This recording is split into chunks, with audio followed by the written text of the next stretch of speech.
Good evening, everyone. Welcome to this webinar. I am Chris Lockwood. I'm delighted to have you all here with us for this webinar featuring New York Times bestselling author Brie Larson. We're very glad that you've chosen to spend your evening with us. Before we begin, just some quick housekeeping. Like always, the chat will be open throughout the event for your reactions and your comments. However, Bonnie and our interviewer Brooke will be responding only to the questions that you submitted during registration. I'd also like to extend my very sincere thank yous to Naaman Kent, Katie Wood, and Nicole Adams for their work behind the scenes. Events like this are the result of a lot of care, a lot of creativity, a lot of coordination. I think we're all very grateful for their efforts, so thank you all very much. Now, it's my pleasure to introduce tonight's interviewer, Brooke Foster. Brooke is a senior English major with a minor in social media strategies at Rider University in the great state of New Jersey. She serves as the Eastern Region student representative and as president of the New Phi chapter of Sigma Tau Delta. A self-described professional storyteller, Brooke writes both fiction and digital content and is a 3 times published author in Venture Literary Magazine. When she's not writing, she's working her way through an ever-growing to-be-read list, currently at 30 books and counting. Good luck with that, Brooke. That's never going to end. And after graduating in May, she plans to pursue a career in marketing and communications, sharing meaningful stories across industries. Brooke, thank you so much for being here and for leading tonight's conversation. And over to you. Thank you so much, Chris. Hello, everybody. My name is Brooke, and I am thrilled to be here to introduce this evening's very special guest, Brie Garmus. Brie is a coffee-dependent American novelist, best known for her debut novel, Lessons in Chemistry, which I happen to have right here, which has spent nearly 2 years on the New York Times bestseller list. It has earned several domestic and international literary honors, including being selected by Queen Camilla for the Queen's Reading Room and named one of the top 100 books in the 21st century by readers of the New York Times. Translated into 44 languages, Lessons in Chemistry was later made into an Apple TV limited series starring Brie Larson. Fans of Bonnie's work will be delighted to know that her second novel, Peck and Peck, will be published in October of 2026. I personally cannot wait. Thank you so much for joining us today, Brie. How are you? I'm great. Thanks for having me. It's great to be here with you. And, just to kind of start us off, I have to know, you heard that I have a growing TBR. So what are you currently reading right now? Do you have any recommendations for us? I do. I have a couple. There's a new book out called London Falling. It's nonfiction. It's about a young man, 19 years old, based on a true story, who is either murdered or falls to his death committing suicide. And it is absolutely gripping. I highly recommend it.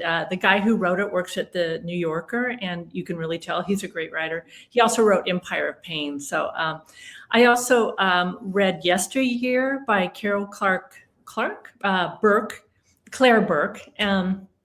And that's a really interesting one because it's about a woman, a trad wife, who's kind of showcasing the trad, I do everything for my family and I love it. I love gathering eggs. And then she goes to bed one night and she wakes up the next morning and she's actually back in the 1800s. And she finds out that maybe this isn't quite as nice as she pictured it. And then another book I just finished that I'd really love to talk a little bit about is called Kin by Tayari Jones. And that is a really interesting novel about women in the South, their mothers, daughters, friends, relationships, and an exploration of self. It's really, really well done. Okay, those all sound great. And now I think my TBR is up to 33 books and counting. So thank you for that. How about we get into some questions that were submitted by our audience? Our first question comes from Yamil Rodriguez Durity in Florida, who asks, you mentioned once that you got mad and started to write Lessons in Chemistry. Was there a specific moment or accumulation of experiences that was the final straw that encouraged you to start writing the story? Yeah, I mean, actually, I would say that over the years, I'd faced a lot of misogyny in the workplace. I did a lot of work in technology, and it was not uncommon year after year after year, meeting after meeting, to be the only woman in the room. And so you take a lot of hits that way. And you either get strong or you fail and you never go back. But one day at work, I had finished presenting a campaign for a pretty big, it was a pretty big launch. It was over $1 million. And I'd done my presentation, PowerPoint slide. I've done this hundreds of times. And at the end of my presentation, no one said anything. The room was just silent. I was the only woman in the room. And so I said, well, do you have any feedback or any comments? No one said a word. And then one man finally said, well, I don't think we should do any of what you just said. What I really think we should do is the following. And he read my PowerPoint slide out loud to the room, and everybody told him that he was brilliant. So I protested and I thought it was a joke or something, but no, everyone just ignored me. And so that day after the meeting ended, somebody said to me, don't forget about this thing that you have due at 5. We're going to need that at 5. And I said, oh, really? And so I walked back to my desk and I was pretty angry. And I thought that day, how many other women in the world have just been in the meeting I was in, have just had the day I've had. And instead of working on that thing that was due at 5, I sat down and wrote the first chapter of Lessons in Chemistry. It was the best decision I ever made. Oh, wow. That's incredible. And I mean, to turn personal experience into that motivation is fantastic. And that was a great first chapter. I can say, having read the book, gripped me immediately. So that's fantastic. This actually is a great segue into our next question, which was submitted by Isabella Medina from Texas, who asks, what aspects of 1950s gender expectations surprised you the most during your research process? And how did those discoveries help to shape Elizabeth's voice and defiance? Well, I hadn't realized when I started writing Lessons in Chemistry, and I don't know why this was, but I hadn't realized that I was writing about my mother's generation.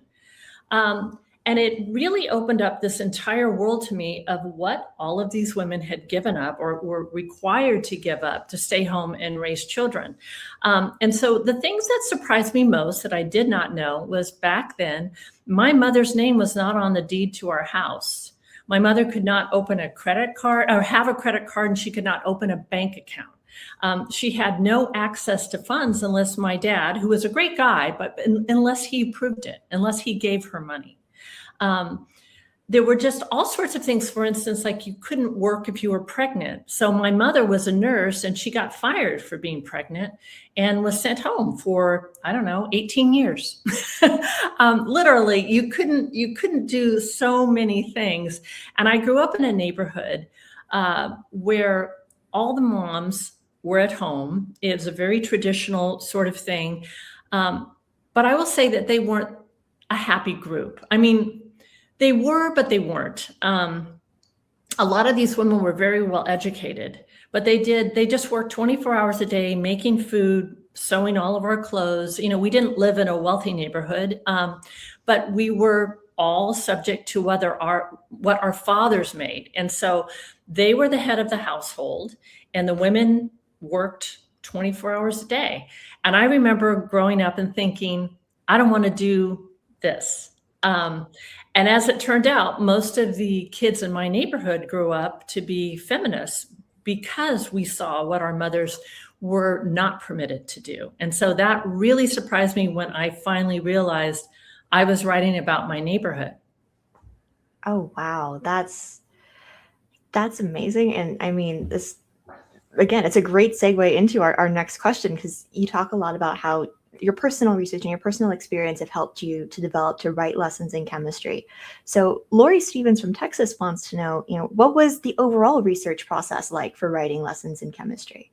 It was a nightmare. I'm a copywriter, and so copywriters always write what they don't know. I think it's one of the best aspects of being a copywriter. You learn a lot about a lot of things, and it's a really interesting way to do things. But when I sat down to write Lessons in Chemistry, and I knew I wanted to make Elizabeth Zott a chemist, once I started studying chemistry, because you have to know it, I really regretted it. I'd had it in high school, and I'm not going to even pretend I did well. I did not study it in college. Plus, I had to learn 50s chemistry because chemistry marches on. Today's chemistry is quite different. We've made lots of discoveries from the chemistry in 1955, 1958, 1962. And so when I studied that, I had to conduct the experiments in my London flat. And we were transferred abroad. So I would, at night, usually when my husband was traveling, do all these chemical experiments in our kitchen. And I set our flat on fire twice. And the fire department had to come twice and put out the flames. And the second time, it was the same crew. The second time they came to our flat, he saw my chemistry experiment book open, and he said, "You're not conducting chemistry experiments in your kitchen, are you?" And I said, "Yeah." And I said, "But we're renters." And he went, "Oh, okay." "Oh, that's fine." But anyway, it was a lot of work to understand the basics of chemistry. I'm still not a chemist, but I am really glad to say that taking the time to learn how the universe actually works. It's all based on chemistry, and how chemistry infiltrates every bit of us. Our hormones, our brains. We are a chemical person. Was probably the best education I could have had as to understanding why these arguments, when there's racism in the world and sexism, why in the scientific world, there's absolutely no basis for that. It's completely made up. And so by understanding what we're actually made of atoms and molecules, and understanding how those interact with the environment gave me an entirely new view of why science is so important, and it should be taught at a very young age, especially chemistry. Because chemistry is fun, as it turns out. It is difficult, but it's fun. But it will also illuminate to you how and why to fight things like misogyny and racism. Oh, definitely. And I think that really speaks to just the power that writing has. Like, it inspires that curiosity, that wanting to learn about different aspects of things you may have never considered, especially with copywriting and discovering these new things. And it also talks about we hear of method acting for actors. I feel like this really speaks to method writing for writers and getting into the character mindset. Yeah. So with that in mind, Lessons in Chemistry is a story about the 1950s. It was written in a modern era. So Barbara Klassen from Florida would love to hear if any of today's current events, for example, attacks on women's rights, inspired you to help write this story to show how far women have come. Well, it did, actually. When I was in that meeting that day, and I was walking back to my desk, and I was pretty angry. I kept thinking, have we really progressed since the 1950s? Since when this book was written, I was probably, for this time frame, I was only 3 years old. So I don't remember very well what the era was like for those women. But I will say, I kept saying to myself, have we actually moved forward in the world as women? Are we equal to men in this world? And the answer is a resounding no. And so when I realized that, I knew I wanted to set it in the 50s and 60s, because I wanted people to compare what was happening to women then with what is happening to women now. And in the United States, I'm sure we're all familiar that we're moving quite backwards in terms of women's rights, and just in understanding human biology and chemistry has really, taken a dive as well. So for me, it was really important to, even though I'm writing this book in the 2020s, I really wanted to set it in the past so people would say, wait a minute, that's still true today. Oh, for sure. I'm a part of a women's leadership group on campus, and we talk a lot about how everything has changed with gender expectations and inequality. And it's, as you said, it's a very interesting topic. And I think being able to look back and make those comparisons, it shows the progress we've made, but also the progress that we still need to make. And it's a great way to use writing as that platform, especially with the historical fiction novels such as this. Mm-hmm. So kind of continuing on with our discussion earlier about chemistry, Antonio Castro from Guatemala would like to know, as a writer, did you ever find that Elizabeth Zott's rigid scientific logic made it harder to plot her emotional journey, or was it really the chemistry that helped to guide the story? That's a great question. For me, I thought it actually made it easier for me to make her such a scientist. I'm not a scientist. I was raised by scientists, though. But I really, my parents weren't as rigid as Elizabeth Zott, but I loved spending time in someone's head who only made her decisions based on truth and logic, who would only react to something if it came in the form of a fact. And I found it so refreshing, especially now, we're not sure what's true anymore. You can't really watch the news and be certain that what you're watching is true. And certainly with AI, you can't even tell if a video is real. You can't tell if people actually said these things anymore. And so for me, spending time with somebody who would only accept science, fact, logic was so much fun. And I love Elizabeth because she seems almost clueless that other people won't question things. Her favorite word is no.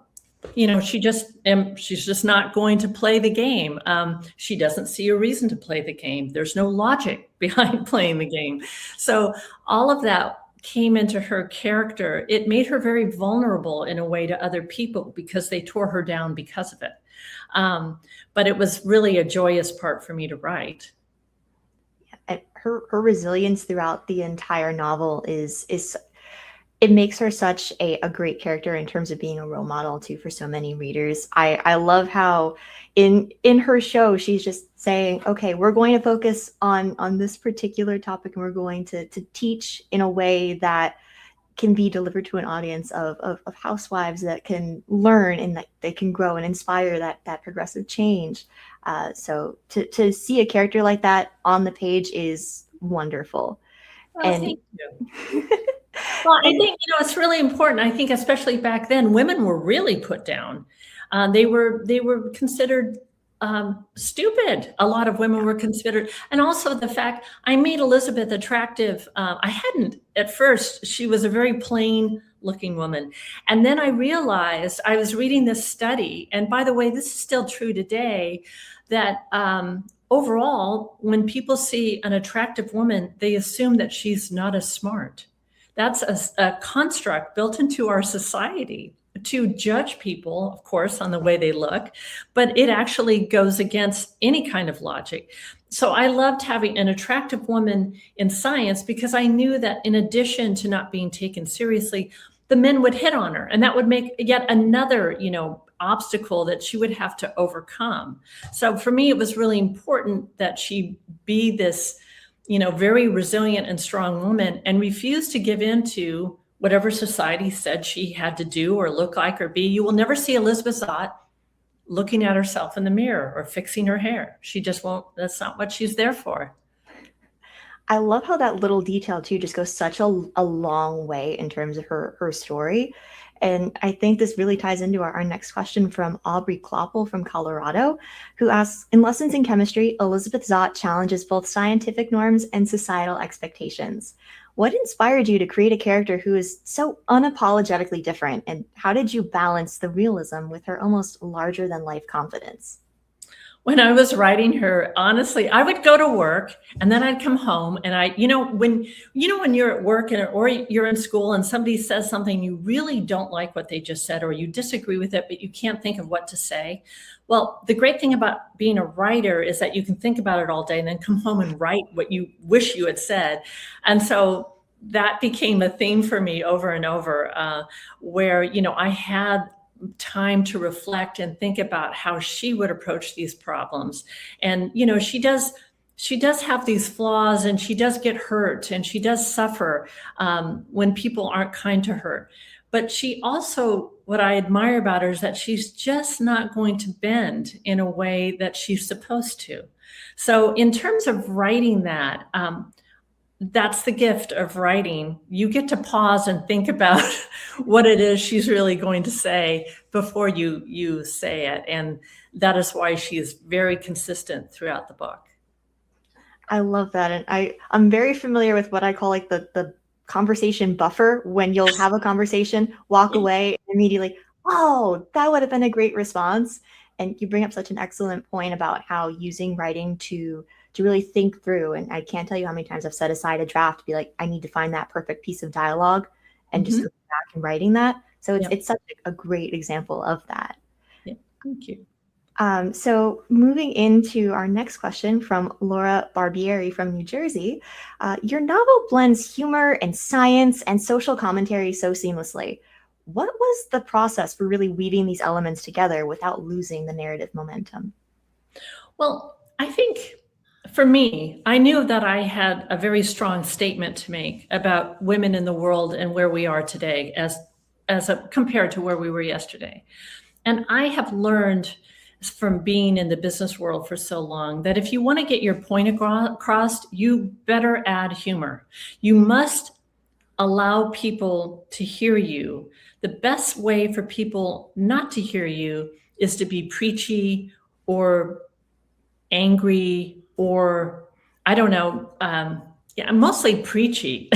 So for me, it was really important to balance the humor in the book with the sorrow in the book, because if you've read it, you know that there's a lot of darkness in this book.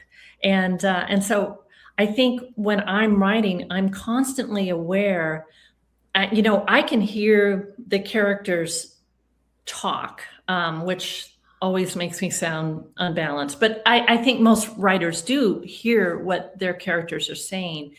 And sometimes what they say is really different from the way they look in your head. And so, they're kind of hiding something.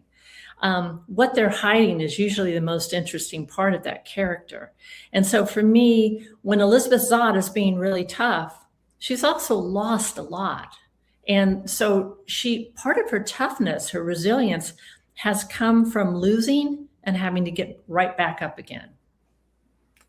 Yeah, absolutely. And I totally understand the characters talking in your head while you're writing. It's something I think I can confirm that is, a trait that most writers have.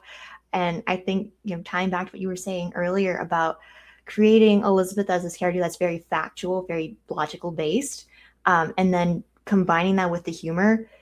There are some moments in the book where I'll read it, I'll chuckle at what Elizabeth has to say because it's comical with that logic, even if it's unintentional on her part, it still makes her a relatable character and a character that you want to hear more from and understand her journey. Now, we've talked a lot about Elizabeth, so I'd like to be able to shift, a conversation to some other characters in the story. And Cassandra Morin from Kentucky does just that with the question, when did the subplots of both the correspondence between Calvin and Reverend Wakely and the social justice with Harriet Sloane come to you? Were they there from the beginning? Did they come later? How difficult was that to weave them in? So when I write, I don't write from an outline. I literally have no idea what's going to happen. But that's really one of the best parts about writing, because you can go back in and rejumble things, reshift things, move things around, and also delete a lot of things. Lessons in Chemistry is 400 pages, but I wrote 2,000. And so I think for me, it was really important to think about some of the issues that I thought were very important to discuss, such as atheism. What does a scientist think about the universe and God, and how do they fit, especially a woman on TV in the 60s teaching housewives? How does she explain nutrition and things like that when people are asking her what prayer she says before dinner? What she says is, I don't pray and I don't believe in God. But what I do believe in is you. I believe in the farmers who planted the crops, and I believe in the grocers who put this food on the shelves. And I believe in you in creating this recipe and cooking for your family and nourishing the next generation. These are all facts. And that's where she wants to stay. So I brought in Wakely as a foil, in a way, for him to kind of question his own belief in God. That was partly based on a documentary I'd seen about priests and ministers, reverends, etc., who give up their faith at great risk to themselves. They've decided that they can no longer tell people it was God's plan that your child died or whatever. And so they left the faith. And I was really influenced by that. I have a very good friend who's a priest, and he was telling me that he only believes half of what he has to recite every day. And he said, that's just my deal with God, that he says, I only believe half of this, but at least I believe half. So, it's very fluid between people, what they believe and what they don't believe in. There's room for everybody. There's absolutely room for every kind of belief. But in the United States, when we talk about God, we talk about one God. And in other parts of the world, they have many, many gods. And so there's really no way that anyone can say, but mine's the real one. Elizabeth just says, I don't believe in God. And Calvin, of course, did not either. And he was raised by priests. And of course, he was a brilliant chemist as well. And so understanding chemistry, he knows how humans are created and how the world is formed and how it actually operates. And so for me, it was really important to have that. In terms of, I liked that she became friends with Wakely. His name is Wakely because he wakes up and he wants to explore other beliefs other than the one he's been taught. But in terms of Harriet and why she was in as a subplot, there's a triad of women in this book. There's Elizabeth Zott, who's well-educated and very defiant, very scientific. There's Mad Zott, who's being raised by a very logical mother. Elizabeth does not put any kind of boundaries on her child. And there is their next door neighbor, Harriet, who's the ultimate woman who's been, passed over, underestimated. Her experience to anyone in the real world doesn't count. And yet it is her experience that really matters to Elizabeth. And the point I want to make about that is that past generations have been so helpful in educating women going forward. It's always true. And just because they don't have a college degree doesn't mean that they didn't have an impact. And so I really wanted Harriet in there because she had such an impact on Elizabeth. Oh, absolutely. Harriet is one of my favorite characters in the novel, especially later on. And you just see the interactions between Harriet, Mad, and Elizabeth. Without giving too much away, I think that it's just a very perfect, they all complement each other very well. And just to see the progression of, emotions throughout the novel, it's such a great way to do that. And I'm so glad that you included her story in there. It was such a great subplot within the novel. So to continue the conversation, Rebecca St. Fleur from New Jersey asks, in a book that critiques society such as this, how did you decide whether to focus on a more general message of the dangers of gender inequality versus a more pointed discourse on the specific facets of that? I wanted to do it more generally because it is so widespread. There are so many things wrong that women constantly have to deal with in society. So picking one or two wasn't enough. I really wanted to show Elizabeth just can't get a break. She can't get an education. She can't go to work without somebody touching her inappropriately. She can't fall in love with a man without people commenting on whether she's, they're not married and they're living together. And that's all put on her. It's not put on Calvin. She's pregnant. She's unwed. And back then, you might as well just go straight to jail or hell because you couldn't be that for a woman. And so I wanted to give Elizabeth the full complement of what women are still going through. It's really interesting to me that even though this book is set in the 50s and 60s, I hear from women scientists every day, all over the world. And a lot of them say something that kind of depresses me a little bit, which is that the lab that Elizabeth Zott is working in is the same lab I'm working in today. Now, that's not true of all women. Women have really made a mark in science. But it is really interesting to me that this is an interesting fact about chemists. Most chemists today are women, and yet they have lower level jobs in the scientific community. And when push comes to shove, a lot of them find the environment not welcoming and they leave. And so I had a talk with Harvard Medical School about this entire thing. All women doctors were saying, hey, you know what, it's 2025 and I'm still dealing with what Elizabeth is dealing with. And so for me, that was really important, to bring all of that out and all of the various little injustices that she has to suffer. And I didn't even touch on everything. It would have gone on forever.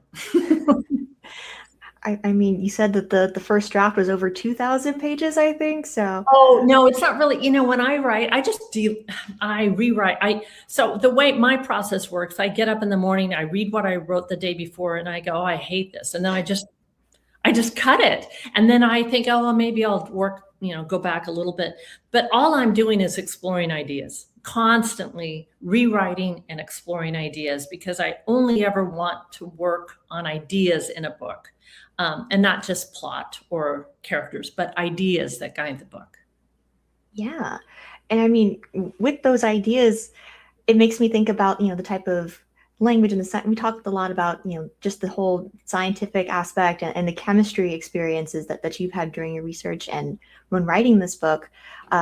Julio Lopez Souza from North Carolina asks, how did you use scientific language and narrative voice to really help challenge those gender norms? And what role do you feel that the language itself will play as a tool of empowerment or even exclusion within the novel?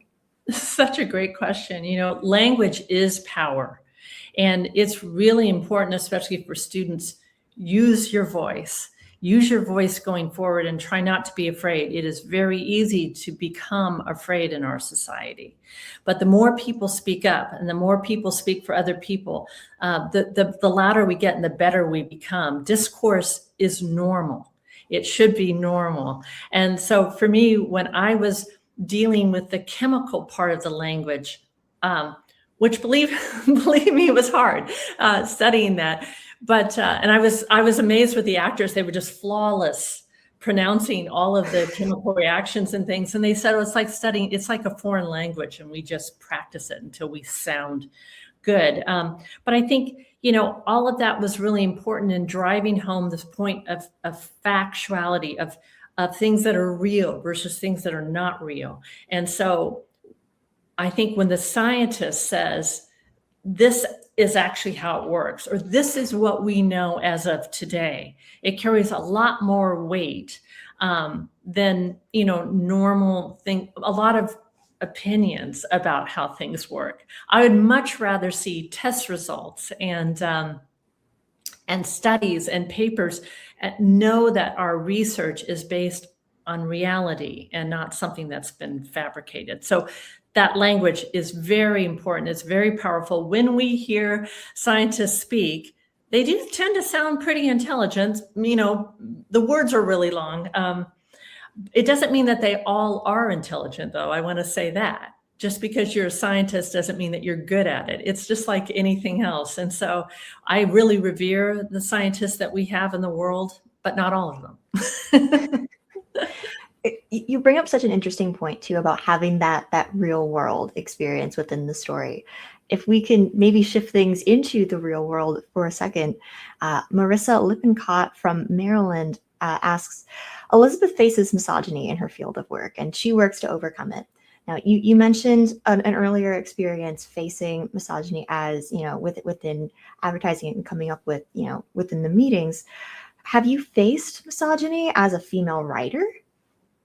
That is such a great question, too. Yes, I have.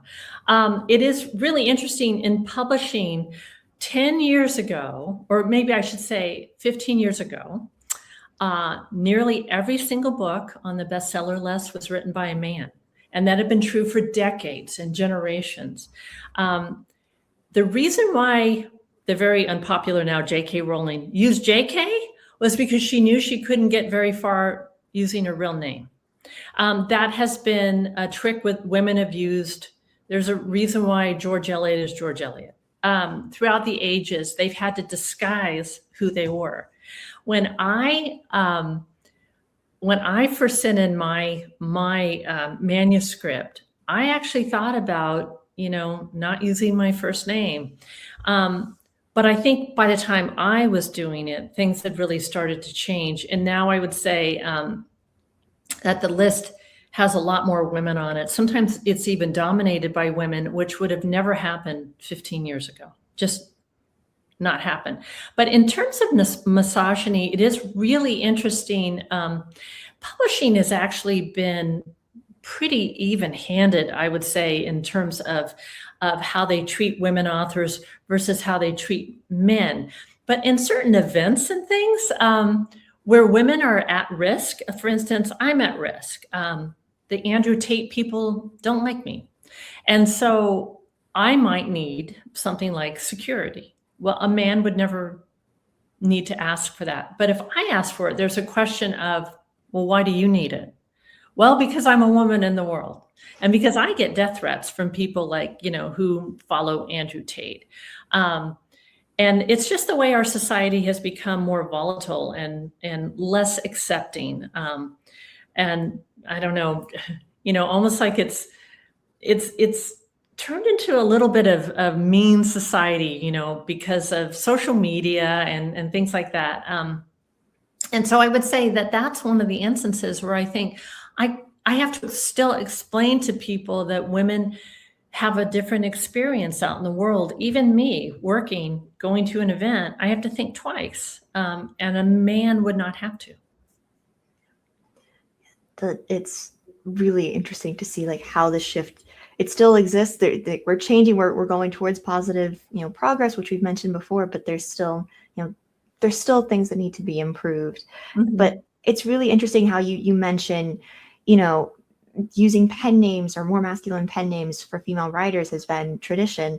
It makes me think of our next question here from Chris Au from Ohio, who asks, how do you balance the values and norms of literary tradition with the need to capture the concerns and values of contemporary society, especially as it relates to the representation of women in fiction and in the industry? Well, I have to say, I'm a copywriter, so we don't care very much about rules or tradition. So, I mean, it's kind of interesting. As a copywriter, you are encouraged to break a lot of rules. And there's a reason why a lot of famous novelists were copywriters first. Joseph Heller, Kurt Vonnegut, Don DeLillo, Salman Rushdie was a copywriter. People who are very interested in having a say and in changing society, for some reason, come from copywriting, where we write all out. We don't write things that aren't going to poke someone. We are there to kind of stir the pot a little bit. There are projects that I wouldn't accept because I didn't want to stir the pot the way the client wanted me to. But it's a truism, I think, that in advertising, we're used to being bold. And so we don't worry so much about tradition. We don't worry about anything except one thing, boring the reader. That's a very important skill to have, I think. Seeing just how universal writing can be and storytelling can be in copywriting and also just fiction writing itself in the publishing industry. It's nice to see how those are linked when sometimes people don't even make that connection. So I really appreciate you sharing that experience. It is really true. I just want to say, anybody who wants to be a writer, any writing you do counts. Anything that you do, not if you use AI, no, that does not count. But any kind of writing you do is practice for your next piece and your next piece and your next piece. Writing is craft. It's not something that can really be taught that well, but it can be learned and nurtured, and you can grow it and grow it and grow it, and get to have this say, get to have maybe an impact on society and something that you care very passionately about. And so I think it's a great place to be. And I'd say even now, especially in the times of AI, we need human writers writing about human emotions. Definitely. And writing in itself is a journey. You take it from start to end. You don't know where you're going to end up in the process. And, Allison Shaver from Louisiana was asking about your publishing journey and what that was like. Did you ever experience discouragement? And if you did, how did you overcome it? Publishing is 99% discouragement and rejection. I hate to say it like that. It's true though. But once you're in it, that's part of it. You have to accept that part of it. It's not a fair industry. Everything that is read is judged. There's no measurement for good fiction, unfortunately. My next book is a little bit about this, by the way. But it is a very brutal industry.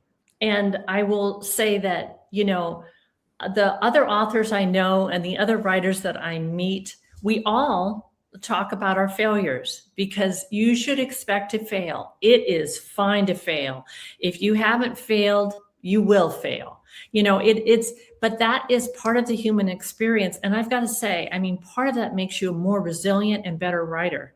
Part of it is just that you're going to say, I've been rejected again. I wrote a novel that was rejected 98 times. And so how did I get through that? Well, wine, but also, also just this defiance that I was not going to let someone tell me when it was over. So as long as you believe in yourself, and this is the most important thing, write with confidence. You're out in the world, you exist, your opinion matters, your voice matters. You're the only one in the world with your particular voice. So write that one. Don't try to copy anyone. Write your voice and you'll be fine. Try to copy someone, it won't work. You won't. People who sell books, who go to the top of the charts, they have a voice, but it doesn't sound like anyone else's voice. It's just their voice. So that's what I would say. And it's great when you realize that turns out to be quite true in the industry. I love what you said too about having your own voice. And I have to be honest with you, I can see a bit of you in Elizabeth, just from how you're talking and how you have that resilience and your own personal defiance when trying to share your story. So such great advice. And I'm going to definitely take that to heart myself as I look to graduate. We've talked now about the publishing industry.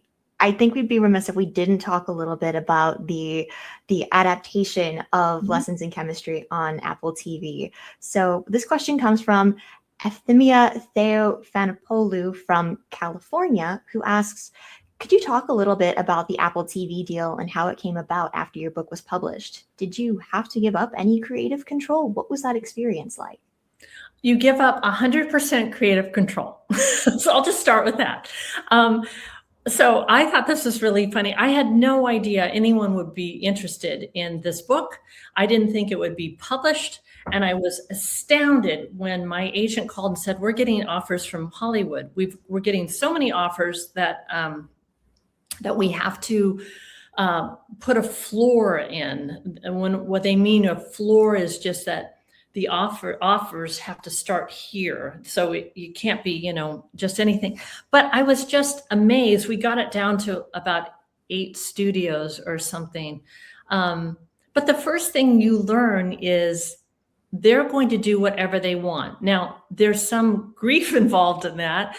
But there's also, you have to understand that they have a lot of people to please. You can write your book all by yourself late at night in your little chamber.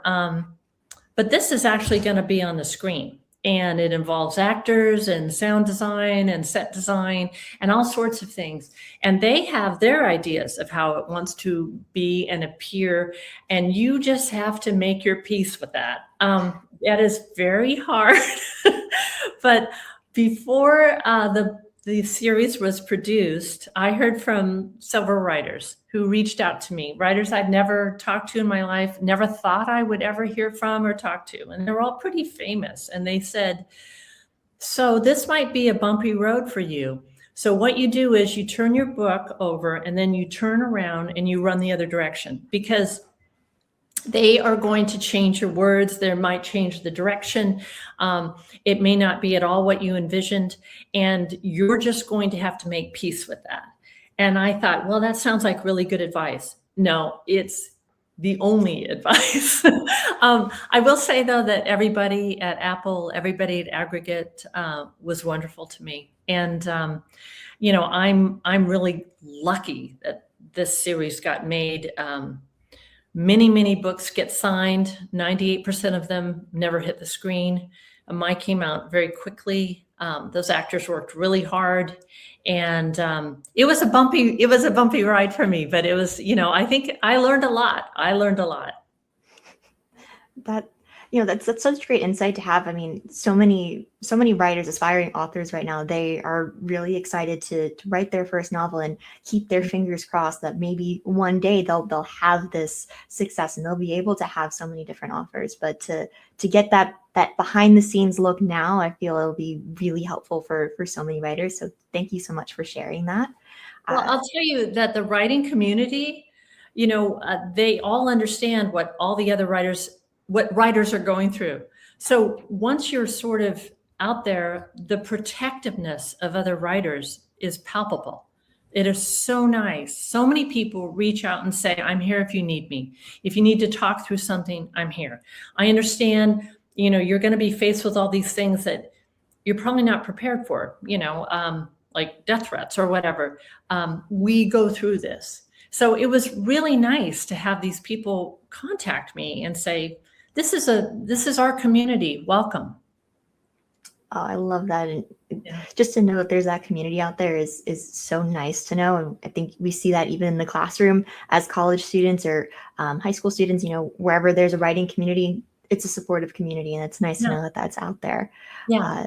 To kind of pivot, we talk a lot about the support from the community and, having to decide between so many different offers. It's a very successful novel.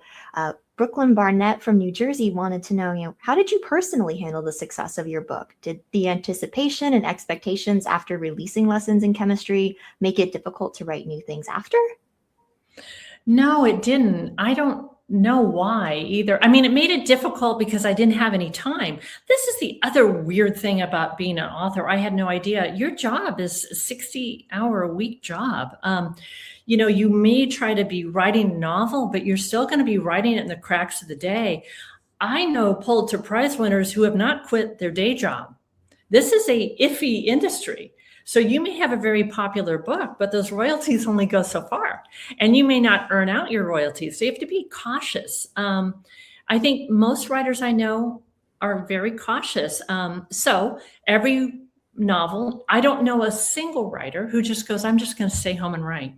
No, you have another job, which I didn't know about, which is, of course, answering all the email from fans and people who want to understand things about the book, which could take up 3 hours of your day if you let it. You hear from a lot of people, and it's great, but if you're sold in 44 countries, you hear from the world. And it's amazing to have that privilege of hearing from people like that. But in the meantime, you're also doing interviews, and you're on the road. I go on the road a lot because I'm very passionate about supporting libraries and independent booksellers. And when an author goes and does an event for them, it makes a big difference in their finances. Because what my job is, part of my job as an author is to bring people into a bookstore, because this is kind of interesting. When people come into a bookstore for an event, they end up buying 2 or 3 other books.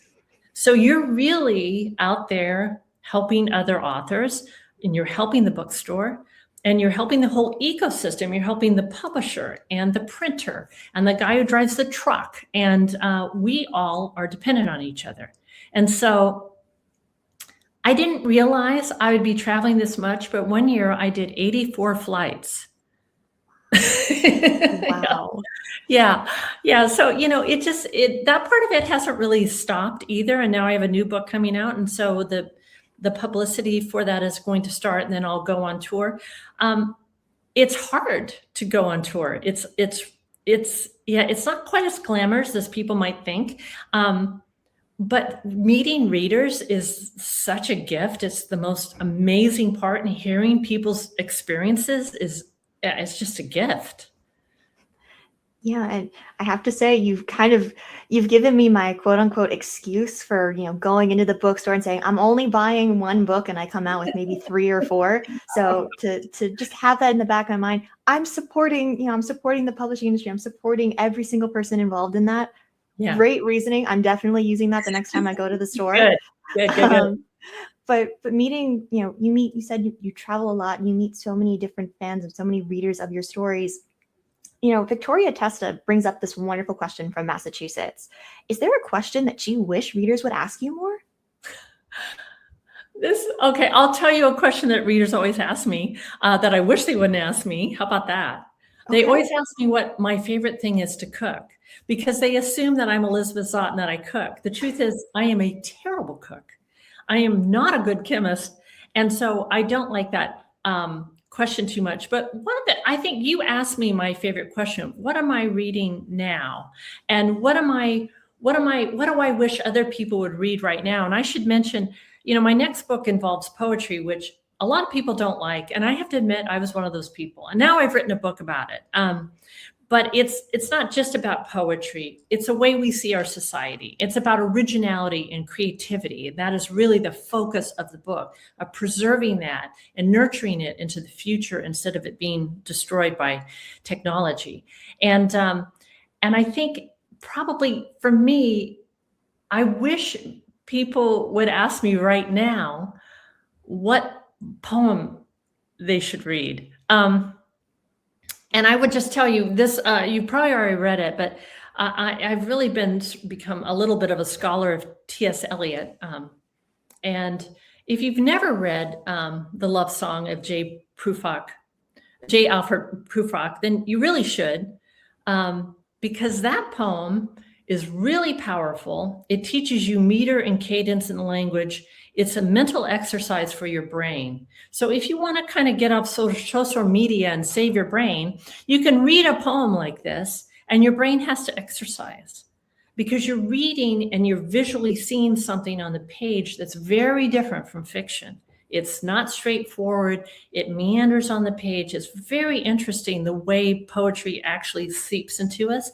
But that particular poem is about regret. And I think for young people, it's really important to try to live your life as much as possible by taking risks and not living with regret, not accepting what other people have told you you're going to be or do. You alone decide that.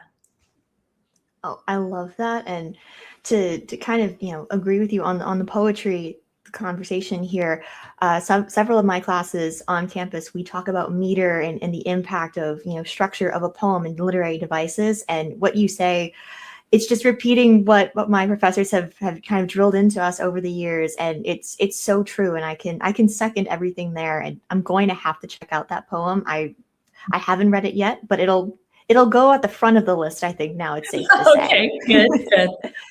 Well, Bonnie, thank you so much. It was really nice getting to speak with you this evening and hear insights into your research, writing, and publishing processes.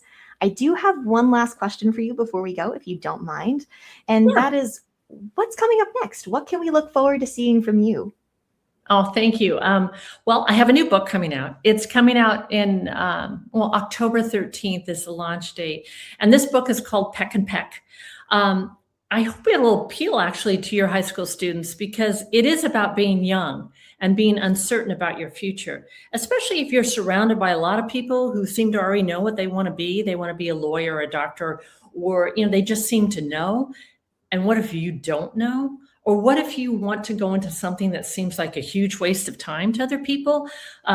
Like, poetry. My character does not write poetry. He only reads poetry. So what kind of job can you possibly get?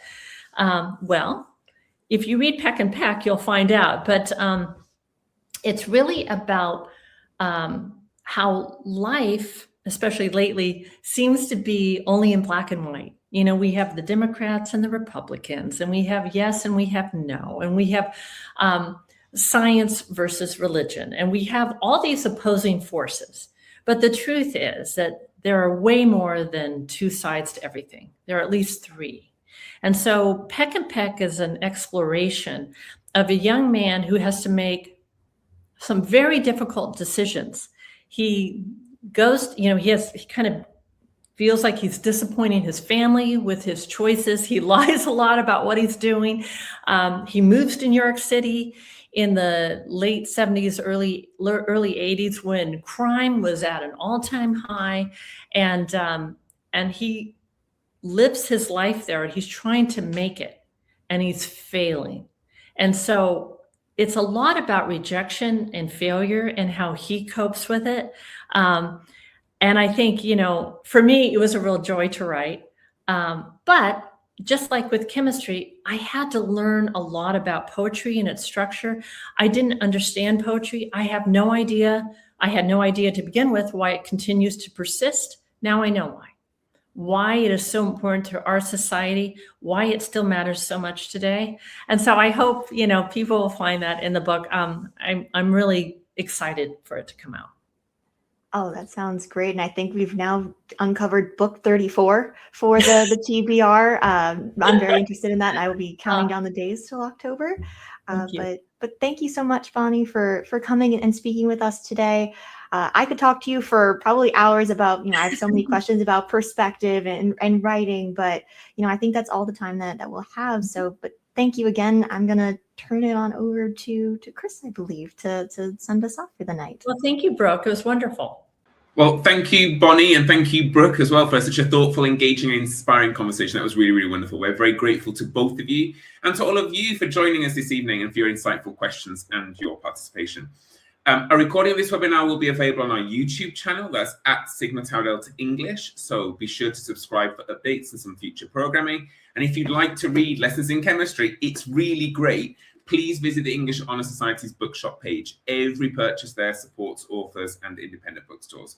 If your chapter is planning to read Lessons in Chemistry together as a group read, as a book club read, be sure to download our new book club kit written by Brooke, which is available on both the NEHS and Sigma Tau Delta websites.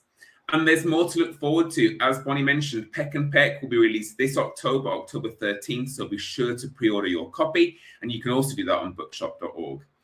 We invite you to join us for our next webinar and our final webinar of the year with Ruta Sepetys, author of Salt to the Sea and the Bletchley Riddle, on May 13th, 2026 at 6 p.m. Central. And thank you all again for spending your evening with us. And remember, just like Bonnie said and Elizabeth Zott says in the book, speak up and use your voice. Good night.